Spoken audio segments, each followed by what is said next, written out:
born in Mecca? Isn't there an injustice? In this case, what is the fault of people whose families are non-Muslims? Are all non-Muslims going to hell? At first, this may seem like a disadvantage for those who live outside of Islamic lands. However, as we get to the bottom of this, we can see that this is not the case. Let's discuss this matter together.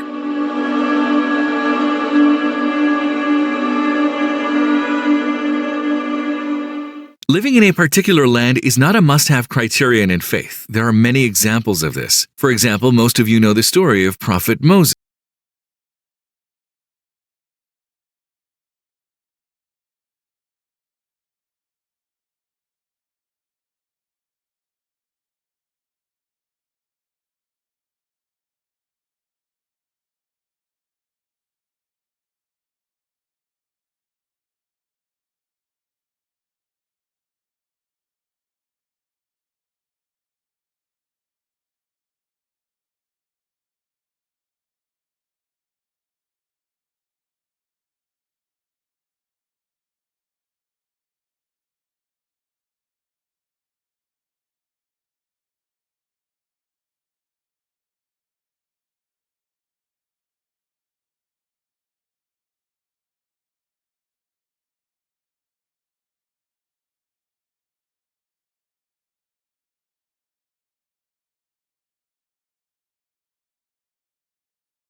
Are curious.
As a result, they may not be able to discover the truth. Another issue that is often misrepresented is the belief that Muslims are guaranteed paradise, but it's important to understand that faith is a matter of conclusion, so we don't know who will be a believer in the end. Muslims who have imitated faith, who don't know about Allah, do not strengthen their faith through research and evidence, and continue living ignorantly of the issues, will be in greater danger because they have convinced themselves that their faith is sufficient, but it is unknown whether they will die as believers. Then, just as non-Muslims must research and understand their beliefs using facts and proof, so too must Muslims. And for the question of will all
to discover the truth. When we look at the universe, we can see God's compassion in every detail. The needs of each creature are met graciously and mercifully. Yes, numerous needs and sustenance continue to arrive from areas we cannot afford, do not know, and do not expect at any given time. This shows the presence of a merciful, generous, and caring God. If such is the case, he is well aware of each individual's circumstances, particularly for those he cares about most. When it comes to an essential matter of faith, he will, without a doubt, treat them with mercy and fairness. If that is the case, we should approach things in this manner, remembering Allah's generosity. Could Allah be cruel to the individuals you pity and sympathize with? Can we assume that Allah, who is loving enough to give you the feeling of sympathy, does not have compassion for them? Allah is also fair, and this should not be overlooked. There should be no doubt that He will judge fairly in the court established in the hereafter in such a situation. According to this information, if each person is tested within their means and is held accountable, we should ask ourselves, how well am I using my opportunities? To what extent am I able to fulfill the demands offered to me?